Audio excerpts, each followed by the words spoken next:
President Joe Biden announced today his withdrawal from the presidential race, endorsing his Vice President Kamala Harris. Now Harris can soon become the first black woman to head a major party's presidential ticket. Harris is a former prosecutor and U.S. Senator from California. She ran for the presidency in 2020, but withdrew after a rocky run. Now, Professor Emeritus Marjorie Hershey with Indiana University joins us now to talk about today's pretty big announcement. So first of all, thank you for being here. So let's get right into it. Democrats have been calling on President Biden to step aside for some time now. So now that it's actually happened, can Biden redirect his delegates to Harris? He can try. He has no formal way to do that, but most people who are selected as delegates to the convention are either chosen by or they are approved by the candidate that they've been told by the voters to vote for at the convention. So that means that most of the Democratic delegates are Biden supporters. And since Mr. Biden has said today that he hopes that the party will nominate Vice President Kamala Harris, I assume most of the delegates won't have a hard time making that decision. Okay, so looking ahead to the Democratic National Convention, which is just about a month away now, what do you expect to happen at the DNC in August? Well, we have something that's going to happen before the DNC in August. Not too long ago, the convention's organizers had decided to hold a roll call vote of the delegates to formally select the nominee, who at that time, of course, was going to be President Biden, because the Republican in charge of elections in Ohio has said that the convention would come too late to allow Biden to be listed on the Ohio ballot. That hadn't happened before, but for some reason it did now. So the Democratic convention organizers said, okay, let's hold a phone roll call vote of the delegates and formally nominate President Biden in advance of the convention. Well, it turned out that the gentleman from Ohio did not sustain his objection, probably because it wasn't sustainable. And as a result, the preparations for a roll call vote by telephone were dropped. But they've been started already, so the possibility is that this roll call vote will happen before the Democratic convention. So Harris will come in as the convention's nominee. Do you think that anyone will challenge Harris for the nomination? I doubt it very much. It would be extremely difficult for anybody to succeed in challenging the nomination at this point. Certainly, there are lots of other Democrats who would love to become president. But the vice presidential slot is, of course, now open. And Vice President Harris can choose to nominate somebody herself, or she could choose to leave it open to the convention delegates to make their own decision in an open vote. Right. That was my next question, actually. If Harris is the presidential nominee pick, who do you see being selected for vice president? There are a number of likely suspects. I think that there are a lot of people in the Democratic Party who are thinking about some governors who might be especially attractive. Gretchen Whitmer of Michigan is one of them, although having two women on the Democratic ticket might be not only unprecedented, but perhaps a little bit ahead of our times. There is California Governor Gavin Newsom. There is Kentucky Governor Beshear. There are others who seem like they could certainly come in line with Harris and make a positive addition to the ticket.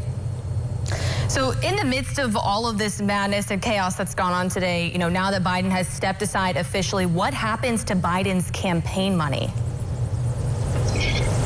By law, the campaign money is good only to be used by the Biden-Harris campaign. Now, officially, the Biden-Harris campaign now exists in the form of Vice President Harris.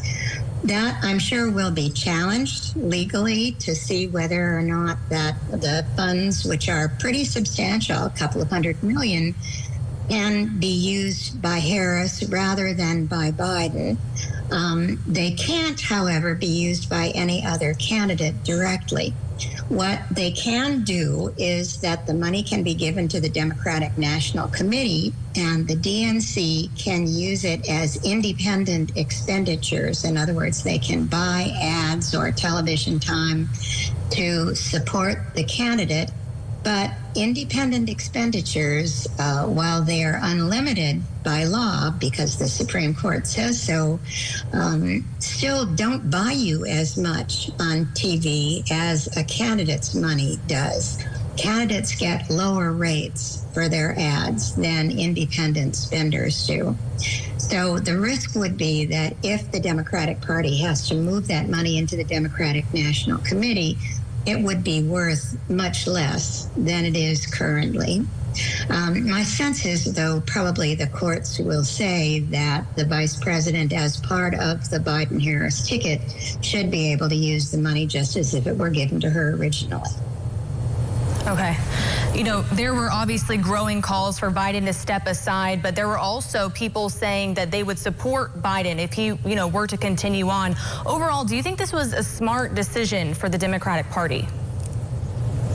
I don't think that the Democratic Party had much choice at this point. I think that Biden is certainly a beloved figure in the Democratic Party, and there are a lot of Democrats who are very grateful to him for having moved the American economy out of the chaos of the pandemic a lot faster than the economies of other democracies. But the calls for him to step down were just growing too strong, and it would have been extremely difficult for him to continue a campaign. How do you think campaign efforts will shift now that Biden stepped aside and, they'll have to have another presidential nominee? Well, first of all, we need a candidate in order for the campaign to continue. And so I would assume that the first priority for the Democratic National Convention would be to hold that vote in advance of the convention to choose Vice President Harris as the nominee. And once that happens, then the Democrats can shift very quickly. It's not as though Harris and Biden differ a great deal from one another in terms of the kind of appeal they're going to make. There will certainly be a lot of Republican efforts to denigrate Vice President Harris. And so the campaign will need to shift to introduce her to a greater extent. Vice presidents are not very visible in American politics. So an awful lot of people, when they're asked how they feel about Harris, really are saying how they feel about Biden-Harris as an administration. So Vice President Harris will have to be introduced to the public, and there will certainly have to be efforts to show that the concerted effort by the Trump campaign to call her names is not warranted. Do you think this decision is coming too soon, too late, at the right time? I think the decision comes whenever the president makes it. It's the president's decision to make, and he made it today, and this is when we have to deal with it. It's not as though we have a lot of free choice here. That's right. All right. I think that's all the time that we have, but thank you so much again, Marjorie Hershey, for coming. We really appreciate your time. You're most welcome. Thank you.